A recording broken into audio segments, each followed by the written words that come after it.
YouTube. There we go. All right. Hello. Welcome to my Warlock. You're probably wondering.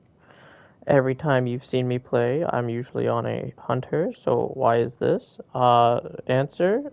I may have already looked at a bit of stuff that we're going to be looking over today. Not a lot of it, obviously, but enough that we should probably start on a different character. I'm hoping it's not across all characters. I'm assuming it ain't, but should be good. Should be fun. Should be interesting. I'm just sending out some links to people who might be interested in watching.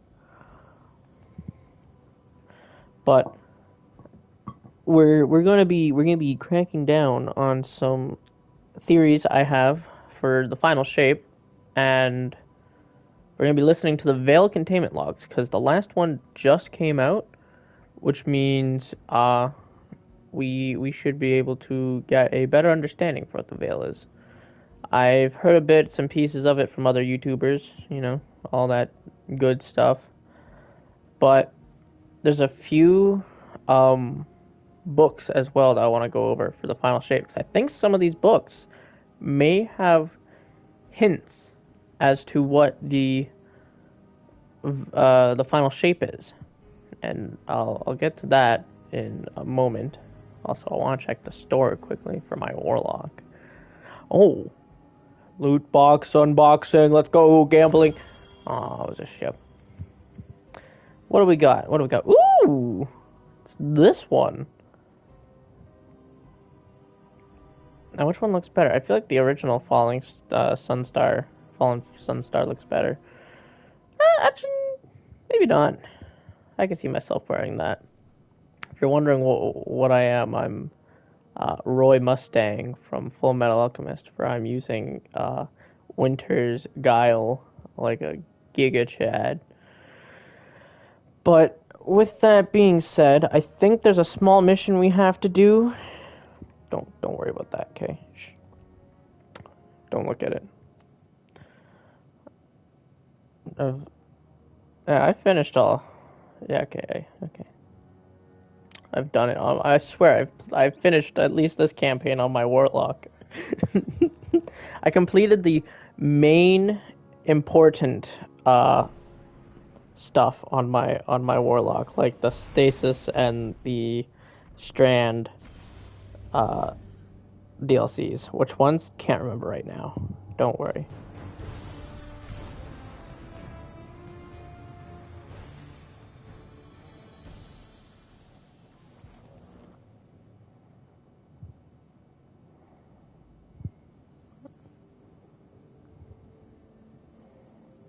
Hold on. I forgot to send out one more link. I know. I'm sorry, okay? It's been a hot minute since I've streamed. Uh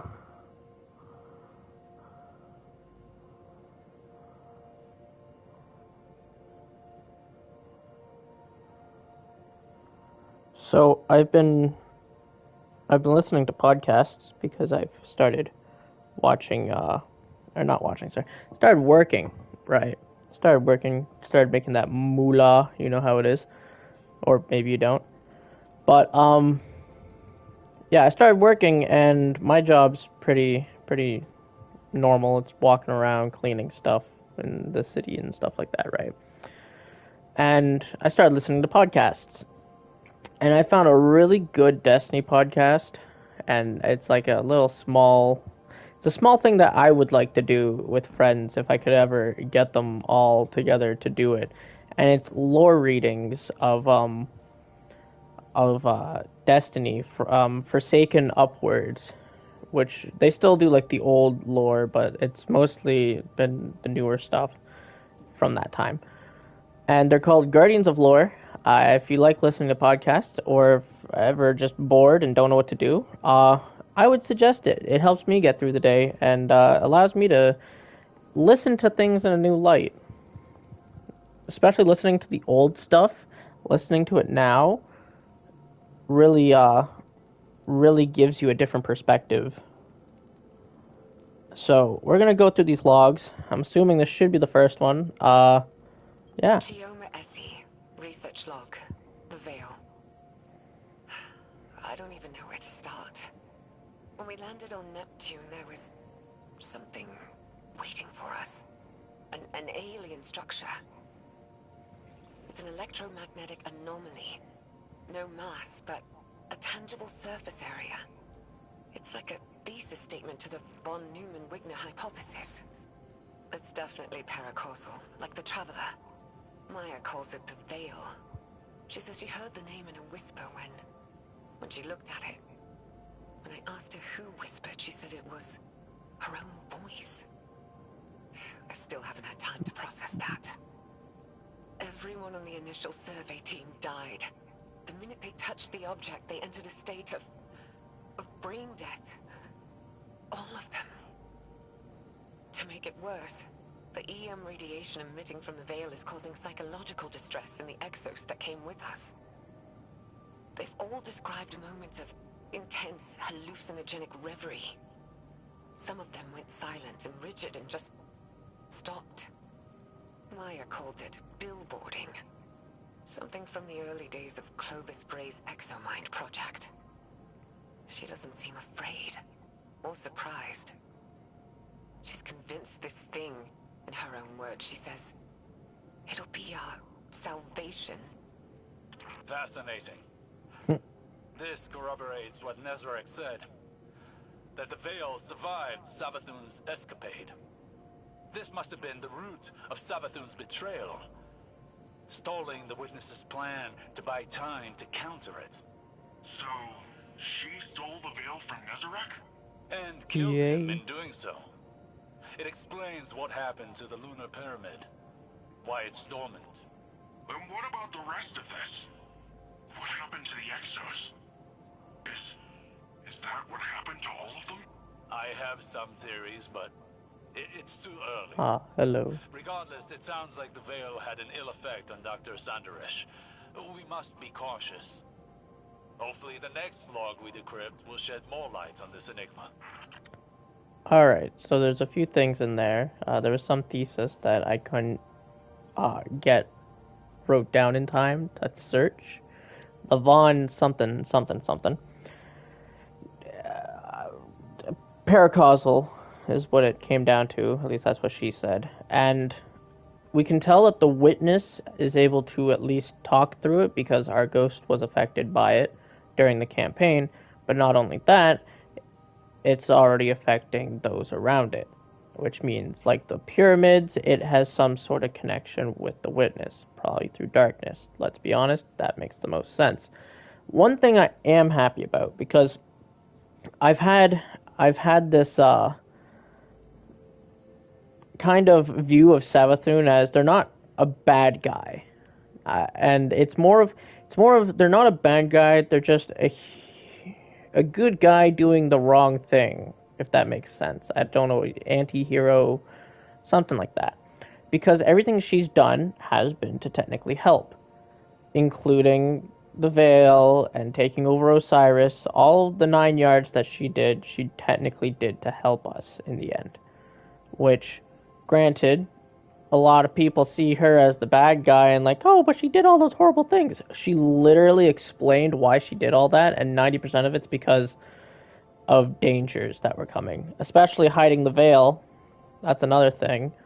Like, and for the longest time, one of my arguments was that she literally fought Nezarec, killed the guy, which is hilarious to think about, might I add, which means Savathun was stronger than Prime Nezarec. Think about that one. We fought Nezarec as he was coming out of his cocoon from being resurrected and rebuilt by the light. That wasn't even him in his prime. His prime was when Savathun fought him, and Savathun beat him. Which is kind of scary to think about. Then again, I don't know if we fought her in her prime either, but we fight non-prime beings quite a bit. Yeah, she stole this thing and then said bye-bye. Yeah, and there's the whole 9 yards of the witness tricked the hive into going into the deep to find the worm gods and to be served by to serve them and all that. Yeah. But in the end, the hive as a whole are bad. The Lucent Hive I don't think are necessarily good, because even after Savathun's gone, they're still doing hive activities like stealing light and killing guardians. So but Savathun herself I don't see as a bad guy. Like let's take the Traveler, for example. When she was trying to bring the Traveler to her throne world, that was to stop the witness from being able to connect the veil to it. Because if it was in her throne world, the only person that would have access is her, as long as, her spaceship disappeared and went off the face of the grid. That being said, we stopped her because it would have stopped our light. So she's doing the right thing, just with the wrong methods, if that makes sense.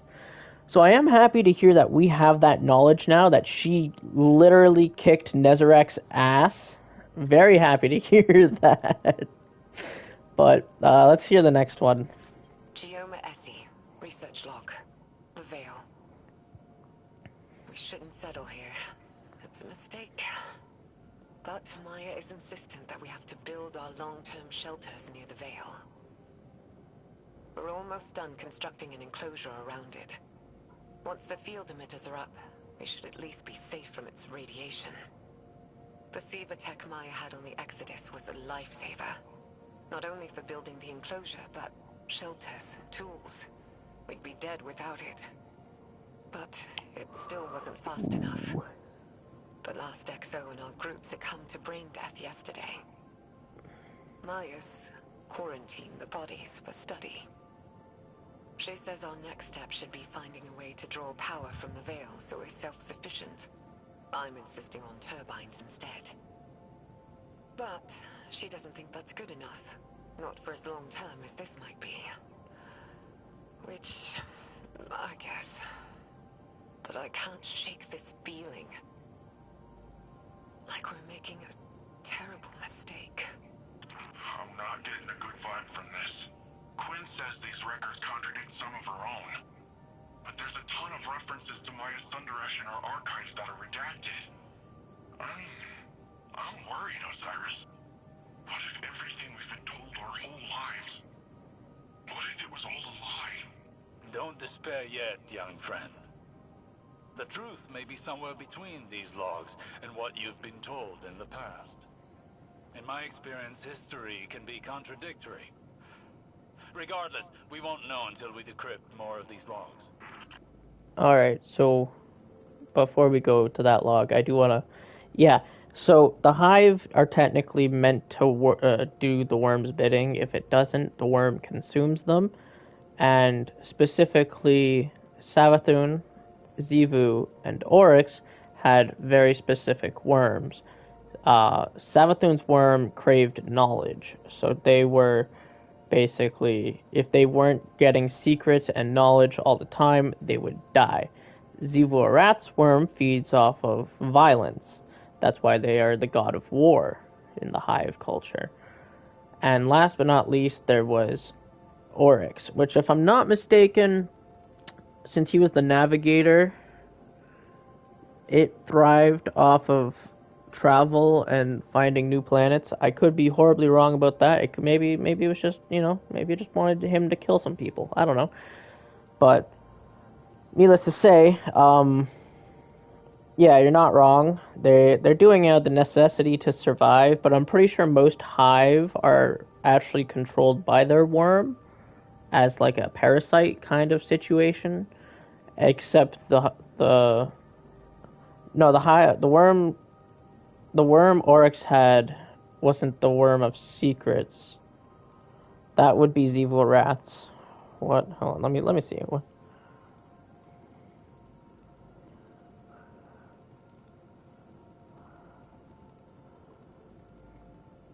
Oh no, it was the worm of secrets. Then which one does Savathun have? I swear Savathun had that one. Savathun.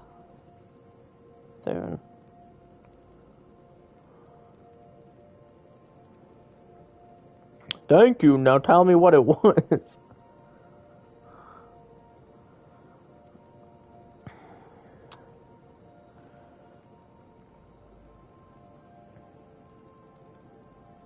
Species worm.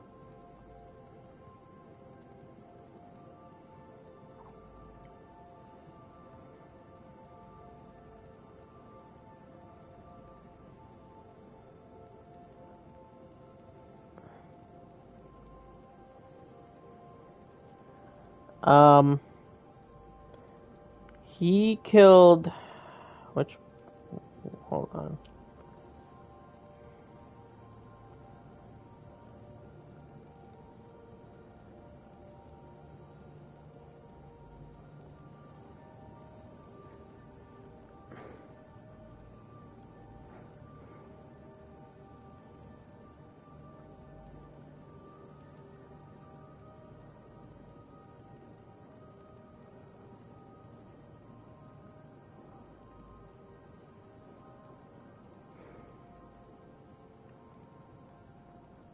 See, but that would contradict what worm he has. Because if his worm is the worm of secrets, that means he killed his worm, which would not make sense, because he needs his worm to live. But yes, he did kill Akka, which is the worm of secrets, and made his ship out of the body of it. And yeah, like I said, his worm could have just been one of those types of worms where it's like, hey, just do bidding for me. Kill some people. I don't care. But I know Savathun's worm feasted off of knowledge. It craved knowledge and it feasted off of that. And Siva-Wrath's is strictly violence. It wants blood. It wants shed. The man in the mirror will nod his head. Okay? But needless to say that we're getting off topic of why we're here. We're going off into like the hive. Let me get back on track. But yeah, no, he killed the Worm of Secrets. I don't think he had the Worm of Secrets. The Worm of Secrets, once he killed it, gave him the ability to call upon the deep, and created the Tablet of Ruin, which gave him the power to take. So, let's get back to the log. Okay, the log mentioned Siva, which is kind of a red flag, because Siva is one of those things where Bungie's like, we don't want to bring it back. Okay, we don't want it back in the story. We feel like its chapter is closed, it is done, it is finished. And I'm kind of on that train as well. As cool as Siva is, and trust me, I love Siva, I really don't want it back for the sake of it has no purpose in the story right now. Now, they mentioned using Siva because, no, we're not getting a Siva subclass. Okay, I'm sorry to burst your bubble, my friend, but we're not getting Siva as a subclass. It's most likely going to be Luster, or, as most people know it, Resonance, which is what Rulk uses, in case you're wondering.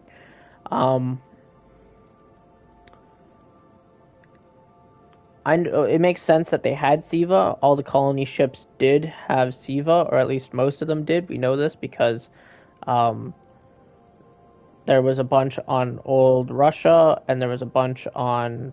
Actually, I think, if I'm not mistaken,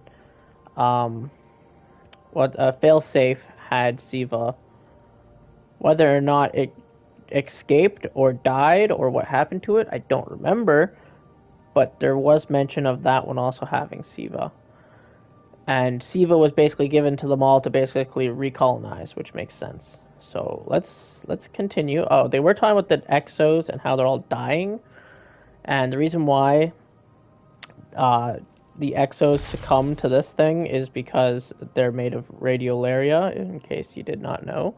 And the radiolaria is darkness. So when they touch this thing, their bodies kind of just go and collapse because it's destabilizing them. All of them have been stabilized with the radiolaria to a degree that makes them whole, if that makes sense. So by touching this thing and getting near it, the darkness in the radiolaria kind of destabilizes them and starts making them get I guess, deathly sick, is what you could call it. As they said, intense hallucinations and all that before collapsing or becoming rigid. Chioma Essie, incident log. The Vex. The Vex. Interesting. Ooh. 6 weeks ago, our settlement came under attack by an intrusion of Vex forces. It was a test of our defenses for a larger incursion. Yesterday, scouts discovered temporarily realigned architecture just outside the stronghold limits. The Vex had retroactively inserted themselves into Neptune's history, just like they did on Venus. But unlike Venus, something stopped them short of our habitat. They had to fight their way in. I think it's the Veil. Something about the paracausal nature of the Veil is preventing their temporal excursions.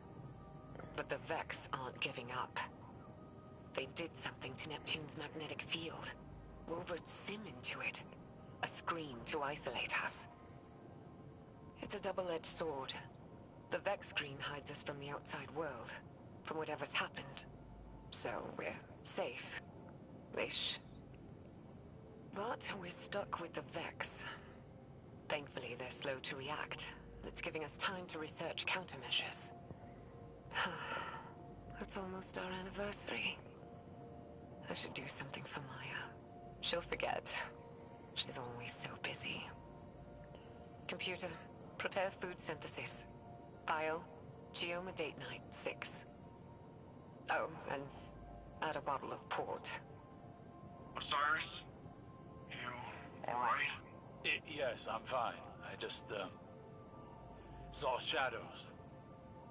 My choices. Saint. Dr. Sandaresh and I walked very similar paths of obsession, it seems. Oh, And nevertheless, it appears that Neomuna's history is deeply tied to the Vex. Hopefully the next decryption will shed more light on this. For starters,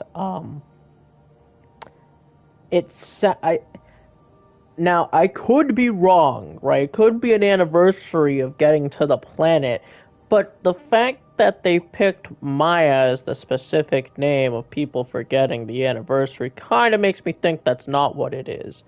So, there's that. Besides that, the actual important stuff is the Vex. We know that the Vex aren't paracausal. They have no paracausal abilities. They can't simulate paracausality either. So they're kind of in this, like... We've learned that the Vex are kind of in this limbo of... We can't simulate what the Guardians can do, so let's just wait it out. That is literally their plan for winning. Their plan is to sit on their asses and wait till the future gets so far that they win out of sheer survival. Whether or not that actually happens, who knows? But considering the only actual threatening Vex we have encountered is the Wyvern, is scary. Because all the other Vex that we face in this game are construction workers. And I don't mean that as like a term or like terminology or euphemism. I mean they are literally construction workers. The mortar cannons, I think that's what they are called, or the cannons that the Minotaurs use, those are meant for digging. And the Hobgoblin's lasers are meant for cutting stone. Atheon was a construction frame to some degree. The only actual the Vex are... Sorry, it cuts off your comment.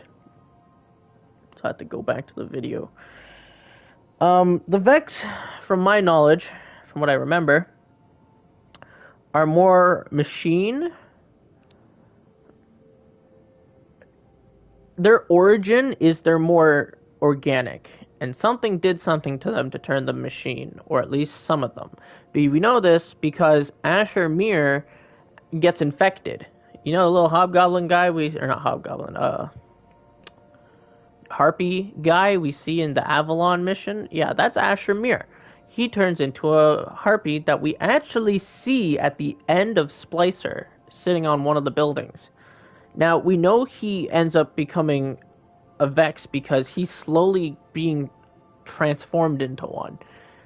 When he went into the Pyramidion with his fire team, his two fire teammates succumbed to Brachion, and Brachion maimed his arm, if I'm not mistaken, in some way. I think he shot at it, and it grazed his arm. And when he grazed it, he got radiolaria in his wound. And since then, he's been slowly changing. And sadly, this is not something that a ghost can fix. It's one of those very few cases that the ghost just can't fix their guardian. So he's to succumb to the Vex virus. That being said, we don't know why the ghost couldn't. It could be the fact that maybe the ghost was also infected, which would make sense if he ended up dying and the ghost got infected and turned into the harpy, because I don't see how he would turn into a harpy if he has arms and legs. So it's iffy, and I know there's more. Actually, here, let me see here. Collections. Is it in here?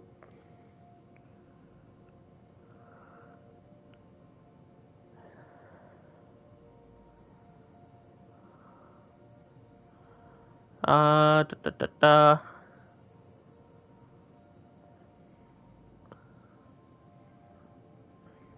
I think these are all the final transmissions from the planets that we lost, right? And this one kind of just talks about how he shot at the pyramid and found out that the pyramid could not be taken out with missiles and regular ordnance. But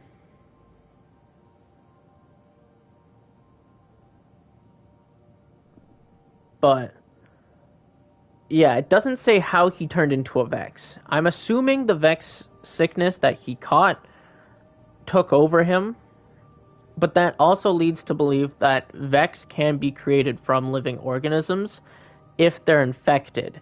How they're infected, we don't know. Like I said, it could have been radiolaria, but I don't know if it says specifically.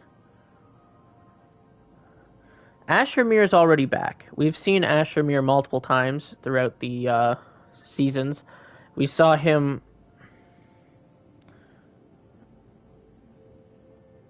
Yeah, it happened when him and his fire team went down to the Radiolaria Lake where Brachion was. That's how he got infected. But we've seen Asher once during Season of the Splicer, after Lakshmi dies. When you go up onto one of the buildings, you could have saw a harpy, and we're 90% certain that's Asher because it was giving out a Morse code that said something that Asher Mir says. I can't remember what, but we kind of knew it was him because of that. And then we started seeing him inside the Vex simulations of Avalon, which you can play right now and see him. You'll see, I think it's a projection of his actual body, or it's a projection of the harpy itself. I can't remember. It's been a hot minute. I have to go back and finish the Avalon quests for the Queenbreaker seal because I've been lazy and sitting on my hands like the Vex, waiting it out. But yeah, so that's cool. Geoma Essie, research Exos. Exos. Maya and I have built a working theory around the deaths of our Exo crewmates after their exposure to the Veil. Was that right? According to Maya, Exo minds contain a combination of Vex radiolaria and something known as clarity. Radiolaria are alien microorganisms living within a hive mind state. Or, I suppose more accurately, a community. Clarity is, Maya described it as a paracausal power derived from an alien artifact. Something Braytech had kept secret. Something Maya thinks the Veil and this artifact are related. That the paracausal force from the Veil overloaded their exominds. Unraveled them. It's like taking a powerful magnet to an archaic magnetic storage device. Full erasure. Yeah. But Maya, she thinks we can reverse engineer this phenomenon. Use it to write data to a clarity-infused object. Fabricate consciousness. Scientifically, the process seems sound, but morally... Maya keeps saying that we're past the point of morality. She said that. She's convinced that our survival hinges on mastery of the Veil. It's like she's the one unraveling. I feel like I'm Bold losing and her. she. But every time I try and push, I feel her move a little further away. I don't know if I can lose anything else. How much more can any of us lose before there's nothing left? Nimbus, how much do you know about the Cloud Strider's creation? The technology used? You don't think?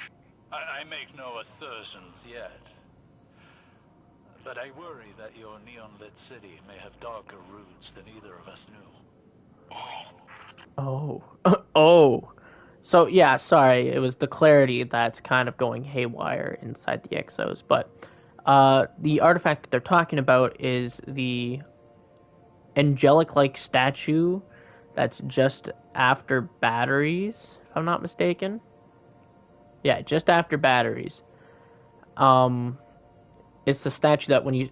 there's multiple of these statues, might I add, but the one that you can find 100% of the time that I can know off the top of my head is the one in Deepstone Crypt. Right after batteries, you'll see this giant angelic statue. If you stand under it, it whispers, and a lot of people thought that was the Witness, but I'm kind of leaning back to the older theory of it being the darkness itself. I think that's what the darkness is like personified as like this angelic being, kind of, because a lot of people are like, oh, maybe it's the Traveler or whoever controls the light, because we know that the Traveler is kind of like the Witness, where it's not technically the light. At least that's what a lot of people have been saying. It's very confusing right now, especially the times that we're living in for lore. But yeah, they're saying that the clarity inside them is basically going haywire and overloading them, in a sense. Which makes sense, because that's darkness, the statue's darkness, they're both darkness. Let's see. Chioma Essie. Siva, let's go! Siva! Alright. Siva is a nanotech fabrication system, intended to be used by Exodus ships to rapidly build necessary resources from base matter. Maya calls it Willa Bray's obsession, without a hint of self-awareness. But we both see the potential it poses for the future. Each nanomachine in Siva's design is an independent, thinking machine, utilizing a distributed quantum network to coordinate movement. Like a mechanical version of Radiolaria. Probably where the design was inspired from, if I'm being honest. But Good theory. the design can be pushed. We're looking at ways of incorporating components from disabled Vex and erased exominds. If we can insulate the nanomachines from the radiation that killed the Exos, maybe their deaths won't be for nothing. wait. Does this really mean I'm part Vex? Well, it's too early to jump to these conclusions, Nimbus. But there does seem to be some connection between the Vex and the Cloud Striders. It may explain why you and the others are able to enter the Vex network without the aid of splicers. Can I time travel? No, let's hope not. Oh no, I hope not. I'm not gonna lie, when he said wait, I'm part Vex, it had the same feel of, wait, Kyrie's inside me? I don't know why, but as he said wait in that like tone, that's exactly what my brain went to, and I find that hilarious. I saw can my chat load, please? The Witness is not darkness. We learned from Asa that the Witness is just like a messenger, kind of. It is a servant of the darkness, but it's like one of the major ones. Just like how the Traveler is like a major servant of the light, the Witness is a major servant of the darkness. And we know that the Veil made the Witness by confusing his entire race into one body. Don't know how, but it did that somehow. More or less, dark and light are concepts to explain the energies that are given. Now, I'm pretty sure we've stated that the Traveler isn't the light. I could be wrong. Maybe it is. But from my understanding is a lot of people were saying that it wasn't the light. Because if that was the case, we would be dead. Because the Traveler is dead. They're in... Or it's comatose, at least. Me and another have been debating on a lot of stuff in this game. So I have a lot of material that I'm gonna take from them because we've done a lot of what ifs and debates and who all can Goku beat. It's a big mixture of all of it. And spoiler alert, Goku isn't winning most of the Destiny universe. Yeah, so they were talking about Siva and incorporating the Exos with it to basically insulate them into not going crazy, if that makes sense. And Nimbus is now finding out that he's part Vex. Chioma Essie. Research log. Or at least he might be. Veil interface. Maya and I have finalized a prototype interface for the Veil.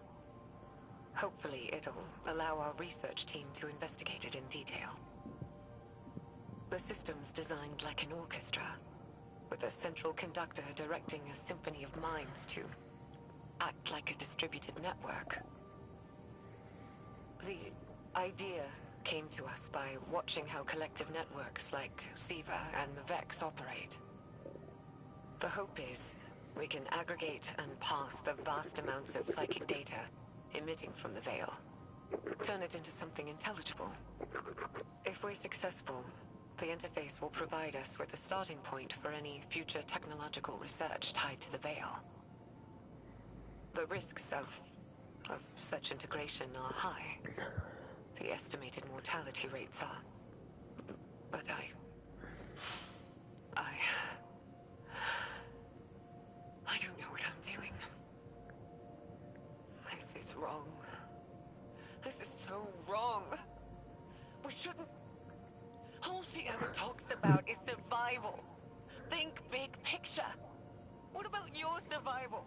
What about your heart? My heart? Oh, I can't keep doing this. I can't. love. Again, I see a shadow of myself in Maya Santarish. The man I could have become had I let obsession continue to rule me. I'm worried what the next Lesson that he recording will wasn't. reveal. Me too. These men are like going through government official documents, learning about all the horrible shit that happened in their, like, state.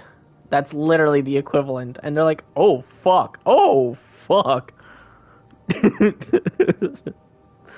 But not much to decrypt from there.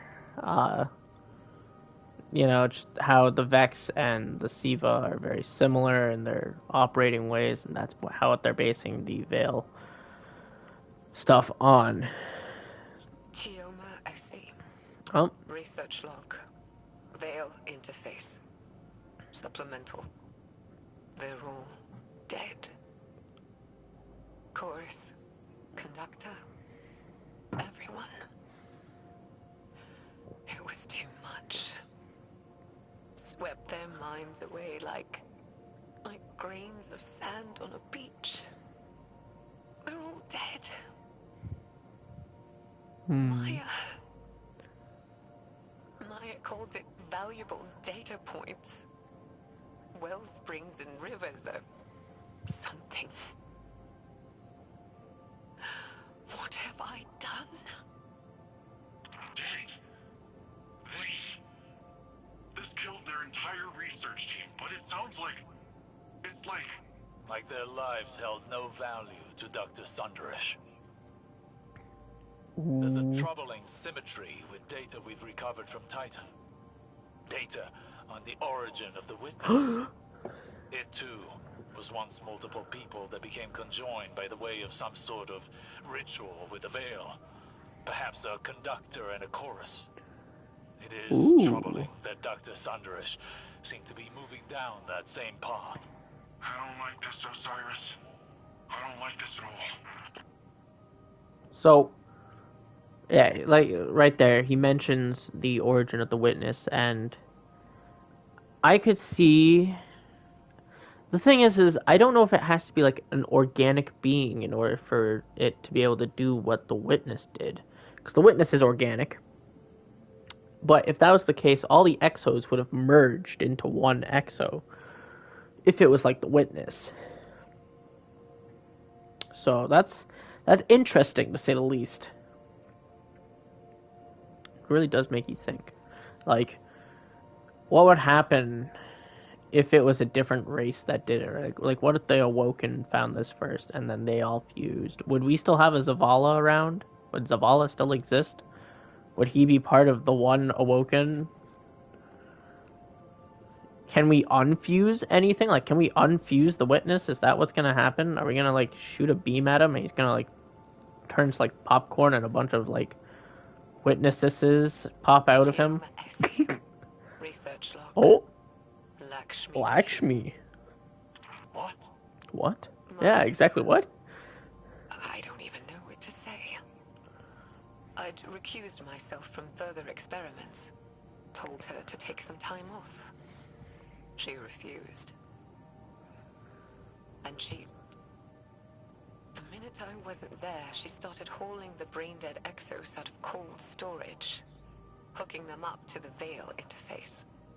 She burned through dozens of them, reversed the entire machine's design. Used a chorus of brain-dead exos to funnel data down to the conductor seat, projecting a mental imprint. Hers. I didn't know Lakshmi too, but Maya did. And now she's made this thing. It speaks with her voice, has some of her memories. The way it looks at me. It's like it knows something I don't. Osiris, do you recognize that name? Lakshmi? Yes. And no. Lakshmi too was an exo and once leader of a faction on Earth known as the Future War Cult. She died over a year ago. But she never once made mention of any of this. Of Neomuna, of Maya. Did she know? Did she remember? This is all as much a revelation to me as it is to you. It throws everything she did while in the last city into question. I mean, if she was a copy of Dr. Sunderish, then is she really dead? I don't know. For now, I must deliver a rather uncomfortable report to Ikora. So, one thing that's interesting is, in that log, she says that she reversed the design. That being, instead of there being a chorus, the chorus now led to the conductor and put a mental imprint on, from what I understand, Dr. Sunderish. That kind of sounds like how Callus was trying to use the crown to basically control the Scorn. Because if you remember on the Glykon, he ends up trying to use the Crown of Sorrow to control the masses. But instead it's the opposite, if that makes sense. So, like, I don't know what I'm trying to say. Like, if a bunch of this one species was to fuse into one, that sounds like how they would do it, if that makes sense, right? they would have one person sit as a conductor, and they would all basically fuse into the conductor, which kind of sounds like what she did with Lakshmi 2's, I guess, body. I'm assuming. It's kind of how they worded that sounds a bit confusing, but that is interesting nonetheless to know that Lakshmi 2 was here. Like, the fact that she was here, where we're standing, which is, might I add, millions of, I'm not going to say light years, maybe it is light years, millions of light years away from Earth, where we see her sitting in her little chair, talking about the future and all that. Well, let's continue. Let's see. I see. Research log. The Veil. She did it. Maya connected people to the Veil. Our own scientists. And they survived. I should be happy, but... happy that all this horror wasn't for nothing? But I'm not. I'm disgusted. In myself, in Maya, in all of us. This thing, the Veil, it's some kind of web of consciousness. Just like the Vex network, but organic instead of artificial. It makes sense why the Vex want it. Paracausal simulations. There'd be no stopping them. I should be happy to be a part of history, to solve a cosmic riddle. Happy for Maya, happy for all of us. But I'm not. I don't feel anything. Maya is gone. The woman I knew may as well have died when we landed on Neptune. But her ghost still haunts me. This place. I don't know what to do. There's a generation of children born here now. This is their home. I don't know what to do. Damn. Osiris, this is... I don't know if I want to listen to this anymore. Obsession is a beast with long, sharp talons. A beast that does not so easily release its prey. Maya Sandarish is but one victim. That sounds like you're talking from experience. Painfully so. But unlike Dr. Sandarish, I found a way out of the beast's grasp before it was too late. How? By losing. Oh yeah, he does lose, doesn't he? He lost during the Curse of Osiris, when Sagira somehow did not die but was maimed. I didn't even know you could maim a ghost until that happened, and it was like, oh, she's not dead? She was shot. Usually getting shot, especially for a ghost, leads to death. I mean, there's been a few, can't name a lot of them, but there's been a few ghosts who just up and died from one shot. So the fact that Sagira survived that was baffling. But yeah, I wonder how this story would have went if Osiris was still obsessed with the Vex and the whole 9 yards. Right? Like, it's funny, I was thinking about something on my way home. If all the roles were reversed, like, who would take what roles? Because, like, I was like, oh, Saint could be Zavala, and Ikora could be Osiris. But then I started thinking about it. I'm like, it's really just replacing the old Vanguard, the new Vanguard with the old Vanguard. And I was like, nah, Cade and Zavala would swap, and we'd have, like, a goofy, semi-serious Zavala and an always serious, very monotone Cade. That'd be weird. Seems like there's more. I don't know how many there actually are of these. Do I have, like, a Triumph in here? Let's see here. I'm assuming it would be Neomuna. Secrets. Secret events. Action figures. Yeah. I have not done like any secrets with this stuff. Seems like it's just neutralize. Nothing. No time left. I've almost done all of those. Maybe Season of the Deep.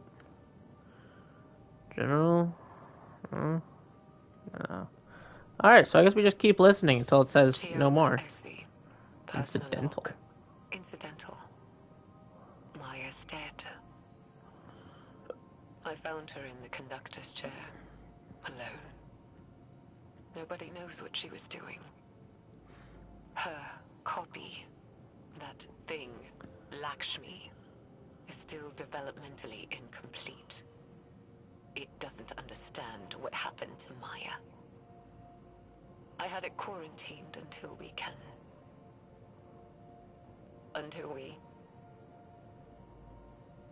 do something. There's no dates on any of these files. There's no telling how much time is set between them. Time enough for loss.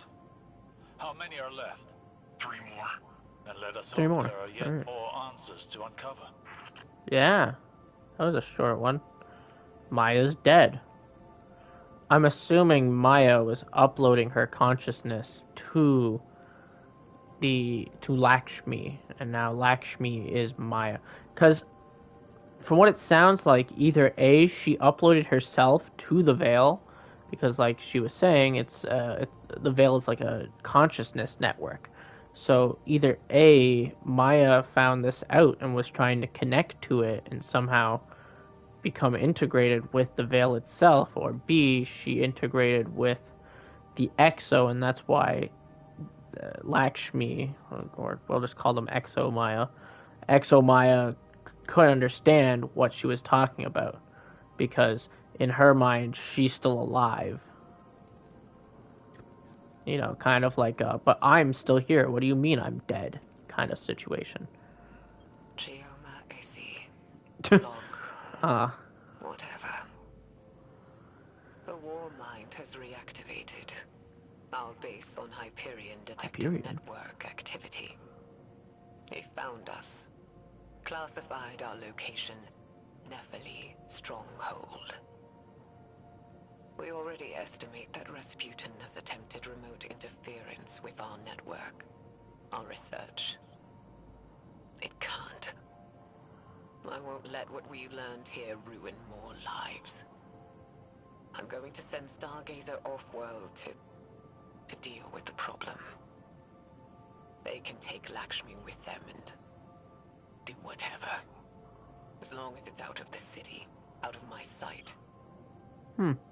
It's a risk, taking an action off-world, exposing ourselves. But we have to. What we've done here has to be quarantined. that's The interesting. Veil is too much power. Too much for anyone. Stargazer. That puts the time of this recording around the foundation of the Cloud Striders. Geoma must have been really old. Stargazer is the one responsible for redacting Nephili's stronghold from Rasputin's records. Or Maya by proxy with Lakshmi. Fascinating. There's 2 more logs left. Once we've decrypted them, I will need to take time to contemplate the larger picture they present. You and me both.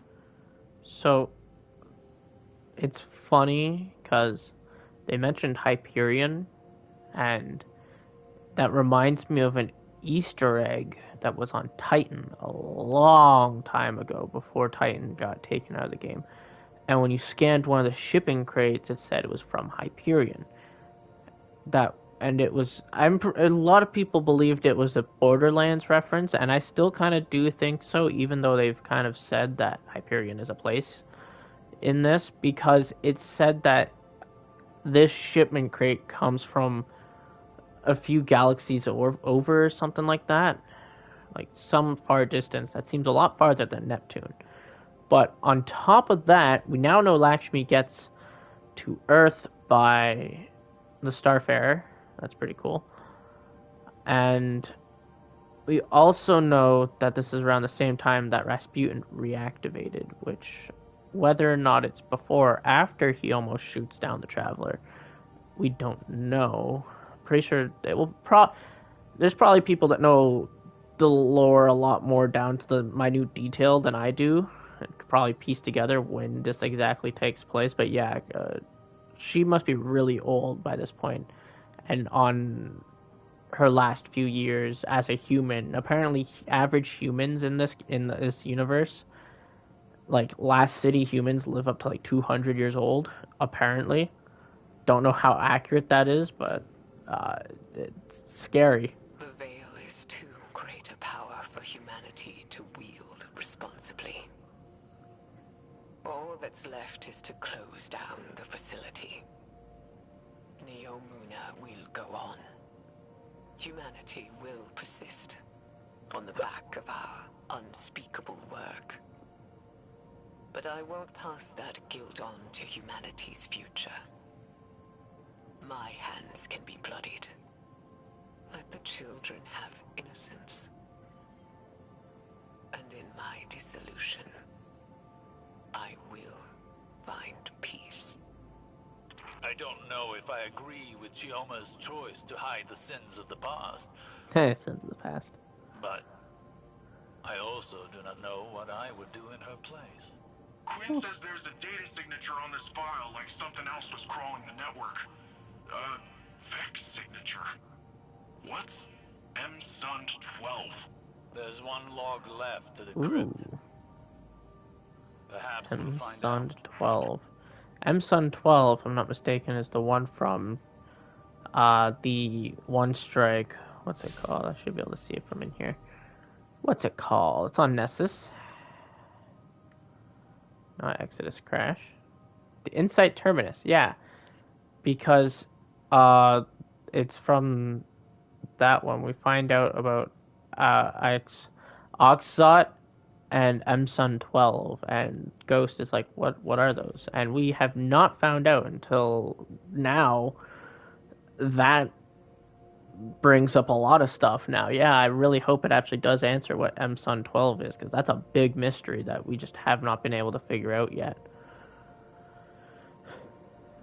It's funny, I get major FNAF security breach vibes from this. You know, you got the nice sparkly 80s themed city, and then below it is the nightmares that persisted from the past. Get it?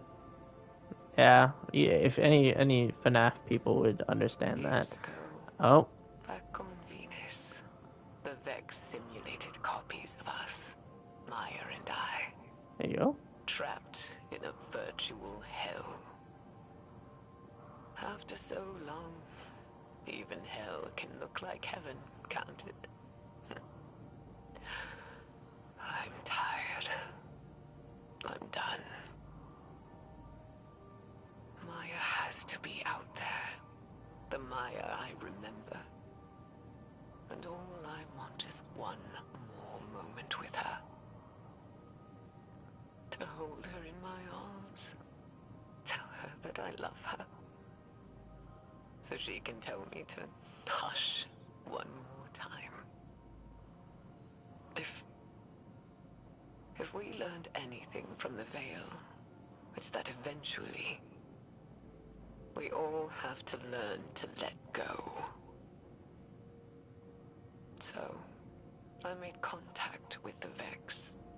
Hmm? I'm ready. And it's time to say goodbye. In the end, Maya Sandaresh was consumed by her desire to understand and her inability to let go. She and Chioma lost everything in pursuit of knowledge. Chioma abandoned it all, sought to wipe the slate clean for future generations. What did we learn from all of this? That the Veil is darkness, the power of consciousness made manifest, as much as the Traveler is the light, Okay. the power of the physical world. The implications are great, but so too are the risks. As a younger man, I may have fallen into the same trap Maya did. But now I know better. We must proceed with caution, lest the river sweeps us away. So, with that, we have confirmation. Yeah, so from the sounds of it, I'm going to go off on a whim and say that, yes, the Traveler is the light, and the Veil is the darkness. And it's funny because the darkness represents, well, as he said, consciousness, and the light does represent the physical world. That being that the light represents, out of our subclasses, we got solar, which, you know, that's a element. You got the arc, which is also an element, and then you got the void, which is somehow an element. I don't know how, but they're all physical properties, right? And then if you look at stasis and strand, those are all kind of mental properties, right? Or more psychological properties to do with the mind, specifically strands. The Fire Titan helmet. You mean sorry, I'm having trouble because I only use one on my. I don't know who Evil Men is, but I cannot join you, Evil Men. I'm currently lore hunting. You mean Lorelei Splendor? I only use the Giga Chad move of Syntheseps. But now we know everything that the Veil has. Now, hopefully next season they do something like this again around the Veil, but I think we've learned everything we can about the Veil. The Veil is the darkness. That is, we now know. I'm gonna swap to my Titan because I do want to play a bit while we're talking about theories now, because I have a few theories about the final shape. Now, bear with me on this because they get to MatPat level of stretchiness. So, I said in the beginning that I've been listening to a podcast called The Guardians of Lore. No, I don't want to do Ghost of the Deep. I don't know how to respond through this.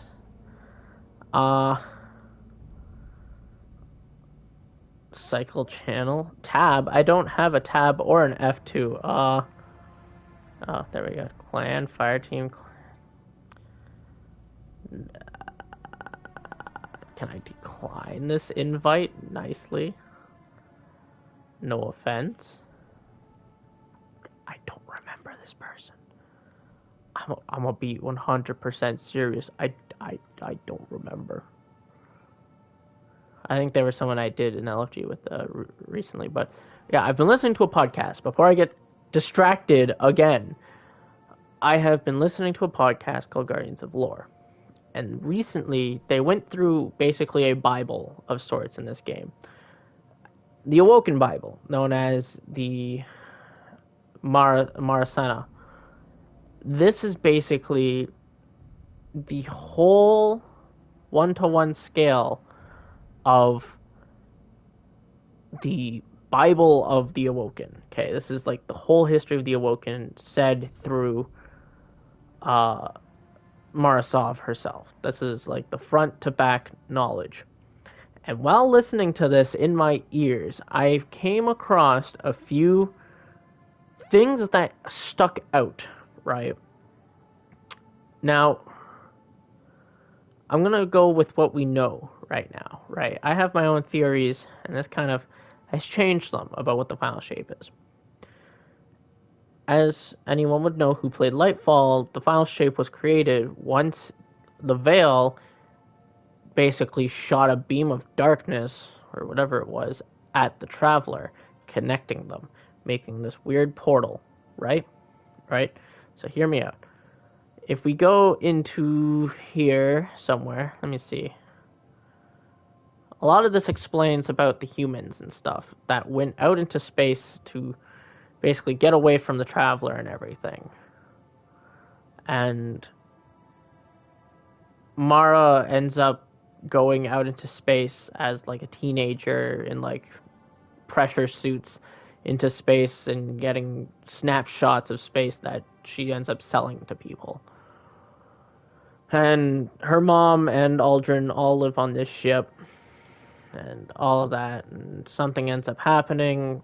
Rasputin calls all the ships basically to give out their thrusters and like to burn their thrusters, and they would get someone to pick them up once they got closer to Earth, and to start shooting at Earth.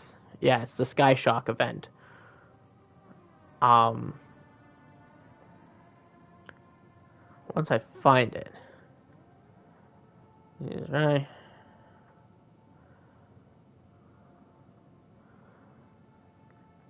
There, here we go, I think.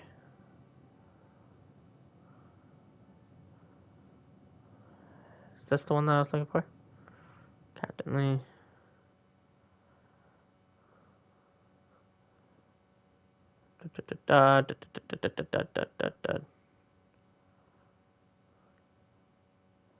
There's something specifically in here.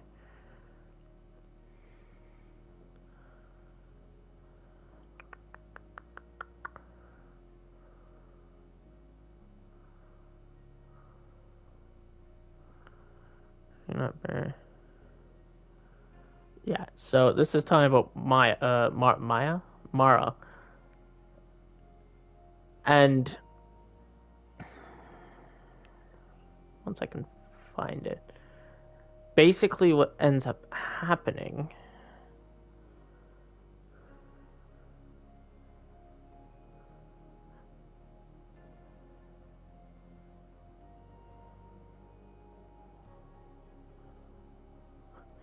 there's a lot of science talk in this, so I might not actually find it.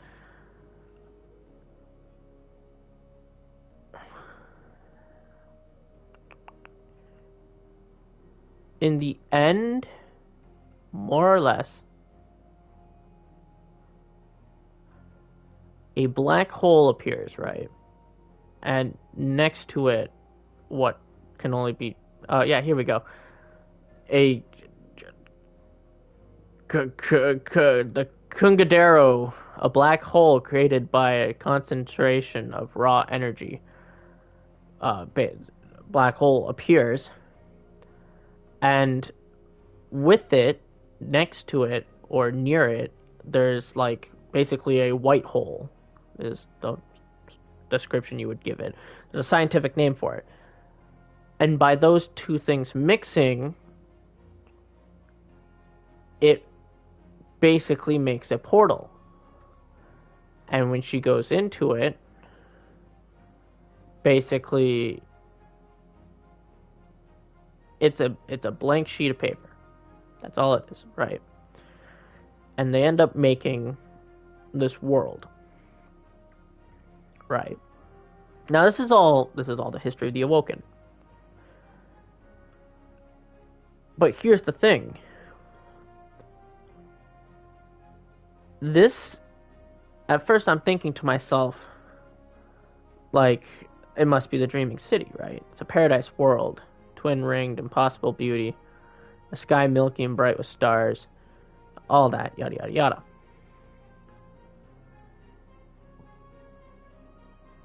But the one thing that sticks out throughout all of this is, later on in the story, it says that once the Awoken leave this place, they cannot return. Which doesn't make sense. Because we know that the Awoken can return to the Dreaming City. Mara Sov does that to consult with the engine, the Oracle engine. So if that's the case, what is this place? It's the Awoken homeworld, but there's no way to get to it. Like if a portal opened up and then closed. When you think about that, what if it was on a grander scale? Something of higher power. Like if two of the highest powered things of both sides clashed together to make the portal. Let's say the Traveler and the Veil. One thing of light, one thing of dark. They both fucking beam at each other. Bada bing, bada boom. We got a giant portal. This one's more powerful, so it'll stay here longer. Who knows if it will disappear? When we watch the Final Shape trailer, now this is going to spoilers. If you don't want any spoilers, now is your chance to leave, okay? This is where we get into spoiler-heavy territory. In the Final Shape trailer, let me just find it quickly. Final Shape 2, Destiny 2, Final Shape teaser trailer, yada yada yada. Now, where are we? Yada yada yada. When you look at the trailer for Final Shape, right? At the very end, they do a pan shot of the entire place. And even before that, they show like the sky. It's a nice starry sky. Everything's beautiful. And then they show this beautiful Earth-like land filled with rivers and mountains and all this beauty. And the giant portal in the sky. In the story, there is talks of mountains, rivers, beautiful scenery. It's the perfect place the Awoken make. It's the perfect place to live. You would never want to leave. And yet they do. And since they left, they can't go back. All the Awoken want to, and none of them can, because they followed Mara Sov out of it. Except, like, her mom, if I'm not mistaken. I think her mom stayed. So, I'm not saying that this portal leads to the Awoken home world, but it leads to someplace like that. Because the Witness, his goal is to get rid of the pain and struggles of society. At least this is what I've been told from someone who has a bit of a better understanding. I do agree with what he said, but it's more of he wants to get rid of life and death, pain and struggle, dark and light, just a world of just nothing, kind of. So if that's the case, if he ended up in something like this, he could make his own rules, his own reality, right? Theoretically. Now, this is all just hypothesis. Whether or not it's true, who knows? And that does lead to some questions, like, if that was the case, why can't Mara figure out that this is what it is? Yeah, wants to create perfect eternal nothing. Thank you. Thank you for joining us. But if that was the case, by doing what the Awoke, or at least what Mara Sov did all those years ago, he could do that. He could make his own rules for his own reality and have his own place. It's funny that it's like 27. Do I have all 27? Yeah, apparently I do.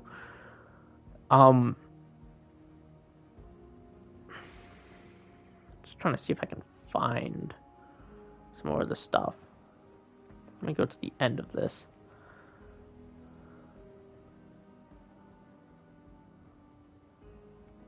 So,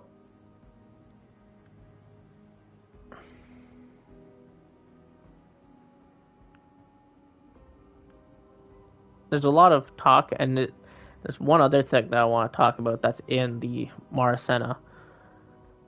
But the Mara Sena, when they're talking about this world that they have and that they live in, it sounds so much like the perfect world. That's what they call it. At least that's what Captain Lee calls it. It's like it's the perfect world. Like you would never want to leave. They found what they were looking for, which was a world where they could all live away from the Traveler. Theoretically, this is the type of world you want to go to. The world the Traveler can never get to it because it's in a literal other dimension, right? So this place also exists out of time. Not out of time exactly. Time still moves, just at a faster rate inside the pocket dimension, we'll call it. This pocket dimension, time moves a lot faster, and outside of it moves a lot slower. So years go by in this pocket dimension where the Awoken are living, which they cannot die. They live forever in this pocket dimension. The Awoken were immortal to a degree. They could still be killed, just not by old age and sickness.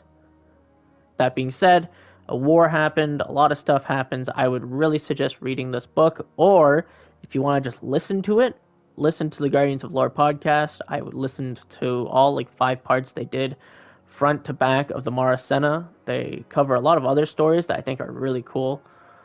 But there was one other thing that stuck out. I don't think there's anything else I need to cover on that part.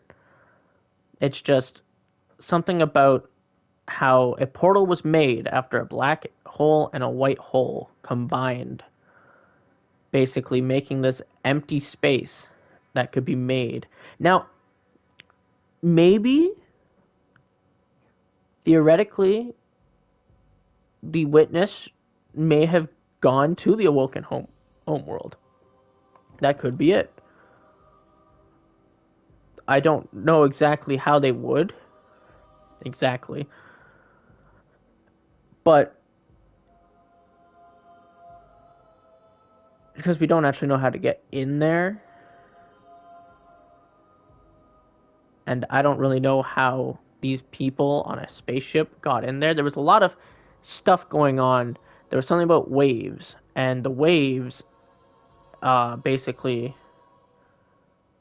whenever it happened, when they were humans, it did something to their skulls and stuff, and they could feel it in their molars and stuff, and all that jazz. But once they're awoken, it amplifies Mara's power.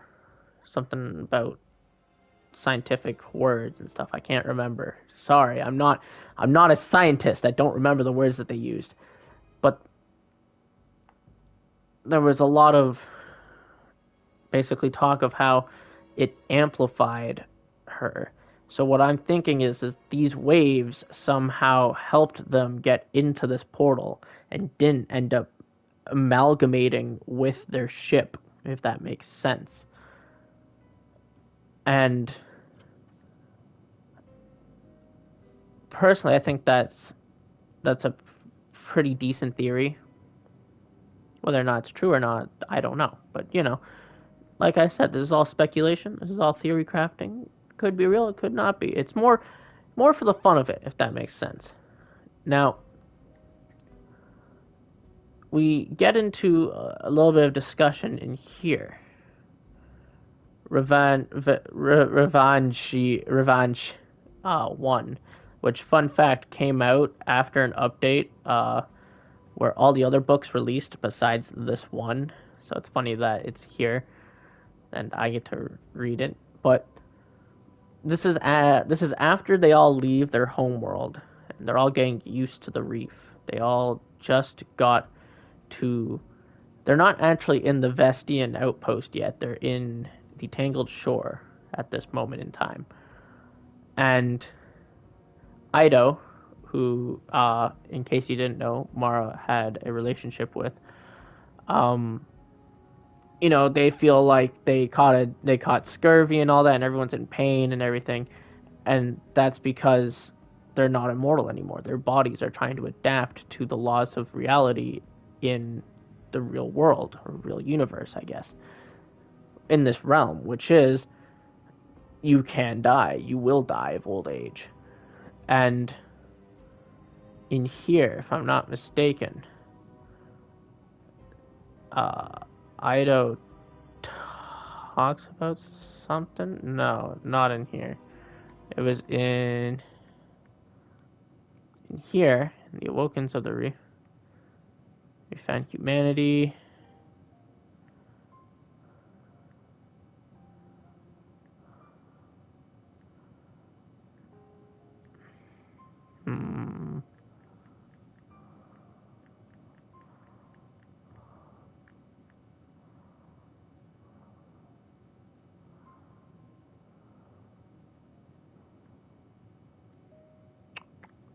trying to find it. There's one where Ido's talking to Mara about a dream.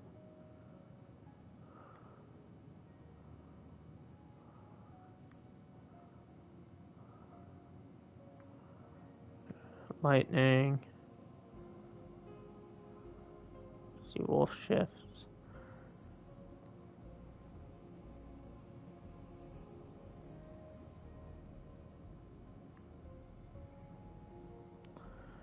This talks about sword and bomb and all that. Basically, Mara ends up seeing a vision of bomb logic and sword logic, and all that, and about a sword that sharpens off of itself, and it's pretty interesting.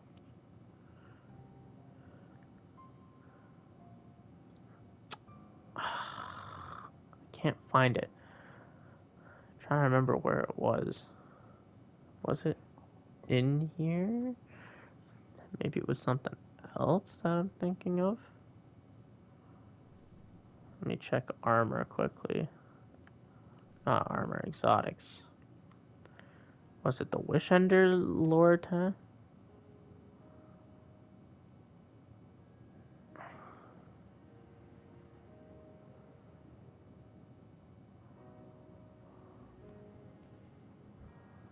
No.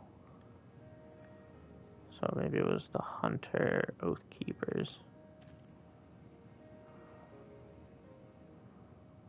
No, that's about her death. Damn, I can't remember which one it was. I'm pretty sure it was a lore tab. I'm 90% certain it was a lore tab. It's not the Dreaming City.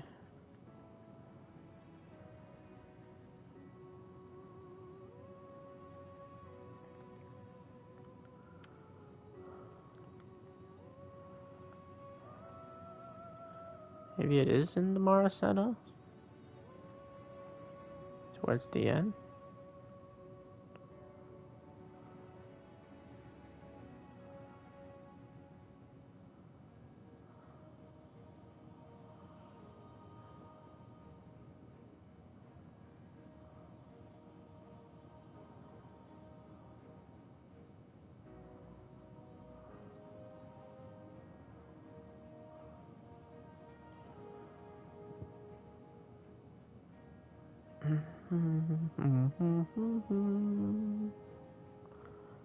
Death's Dominion, yada yada yada.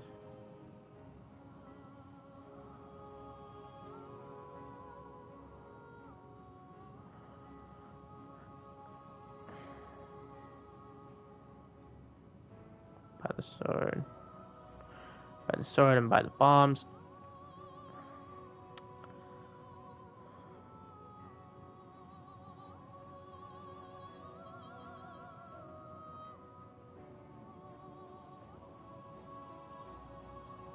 Yeah, this talks about how her mom stays back.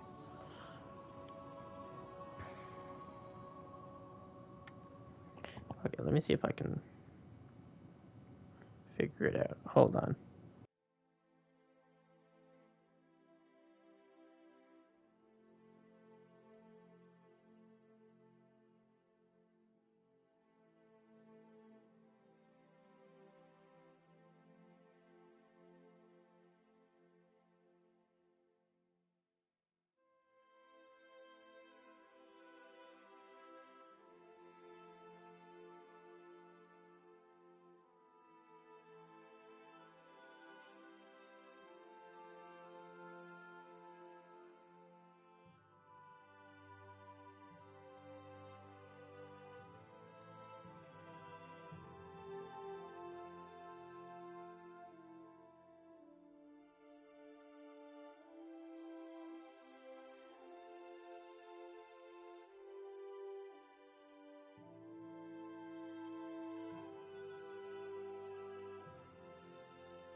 Haha, I figured it out. Sorry. It is a weapon, and that's why I couldn't find it. It is one of the rocket launchers. And as long as they kept it in here, it is called Sleepless. So it's Ido and Mara talking, right? And when they were talking about this, she says that she was dreaming, and that she saw a great black triangle, and Mara split it in two with her bare hands. The great black triangle, obviously. If this is a prophecy or something like that, a vision, it would make sense if the great black triangle was a pyramid ship. The other thing is that Mara did it, and I don't doubt Mara has some capability that probably could do that. Whether or not she needs to be uber powered with the fucking Medi gun from TF2, I have no clue. But I think she could do it if she was juiced up enough. And Ido goes on to say that she was trapped, or she was dead, or she was trapped in like a maze. Which is pretty questionable, right? It's in the lore tab for Wishender, it talks about how they found a strange coin on her body. Strange coins are linked to the Nine, and we know the Nine has a habit of taking people. Has somewhat of a habit. It's happened more than its fair share of amount of times that it should have happened. A lot of people think Ido was taken by the Nine. Maybe saved, maybe kidnapped, who knows? I want to believe that she was saved by the good half of the Nine, the 5 that were good, not the bad ones. And we'll go to the Wishender in a minute, okay? Because it got some interesting stuff. But I want to focus more on this. There's one big thing that pops out and really is up there. Hold on.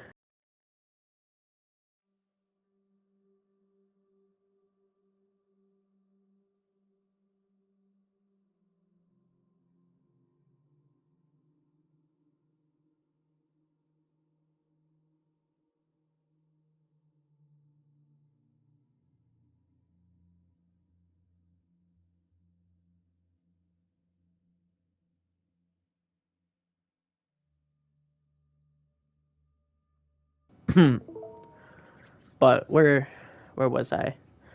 The Nine. Oh yeah, there's something that sticks out like a sore thumb in this lore tab. And when this came out, it wouldn't really raise any alarms because it didn't make sense. But now it does. Down here it says, yeah, she was helping. Then your brother showed up, and she shakes out her arms, frowning thoughtfully. The dream is already fading. He said topie, or maybe it was tropical. Tropical can be a term for many things. I don't know how to. I don't want to watch your game. How do I stop watching it? There we go. What the fuck? Tropical can be used to describe a luscious place. A place that is different from your everyday standard, your everyday norm, or places of, well, most people use it to describe beaches and stuff, but tropical is the word you would use for a luscious place or a beautiful place. And it didn't make sense at the time, but when you think about it, her brother showed up, right? Ido's gone. Mara's tearing apart a black triangle with her 2 bare hands, and her brother comes up and says tropical. I believe this is a premonition. Because I believe what they're trying to do, if they're trying to do an endgame style finishing of the Light and Dark saga, where we get everyone together, as many people as we can. We're probably going to interact with the Nine one more time before the season, before this DLC is done, and probably save Ido, whether or not she's a consciousness right now, or if she actually does have her body, and the body that they found was some trick by the Nine, who knows. But I don't think Ido's dead. Far from it. I believe that she is still alive somewhere out there. So, and it's more of an Orin situation. But we're not going to get into that.